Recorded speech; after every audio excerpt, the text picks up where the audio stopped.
Hi. Long story short, we're kind of going to land. So I have to get this really quick before tonight's session.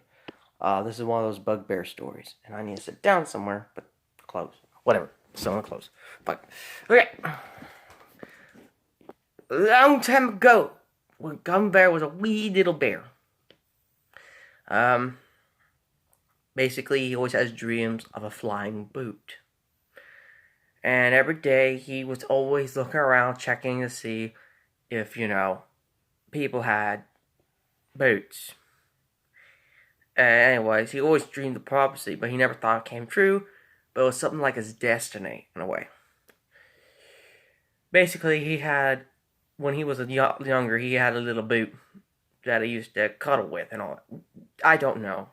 It wasn't an orc boot, it was more like a human boot, I think, because he was a small, wee little thing at the time. And, he kind of missed it for a while. And he didn't know what happened to it, and he didn't know that. He didn't know. Because, see, when he was little, one of the humans or one of the bad traffickers died. He wanted to grab their boot, but he couldn't. So he was like, I want the boot. But, wow, this sunlight is really piercing. He wanted to get it, but he never got it. So he always dreamed of having it. His boot was kind of like his best butt, like his best stuffed animal type of thing. And it's one of those weird things. And he never found it or anything like that again. But when the dwarf bought the boot, he felt like, okay, so everyone has their quote boot destiny thing.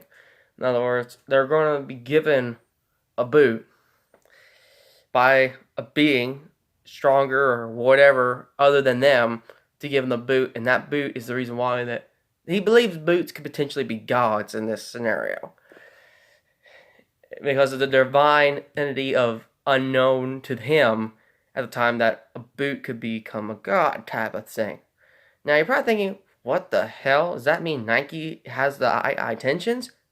Well, I'll put it this way. If Gumbear was in our world, he would definitely buy every pair of Nikes, or take every pair of Nikes possible, and literally be more of a Nike fan than Tiger Woods ever could be. Now that's saying a lot, mind you. I mean a lot.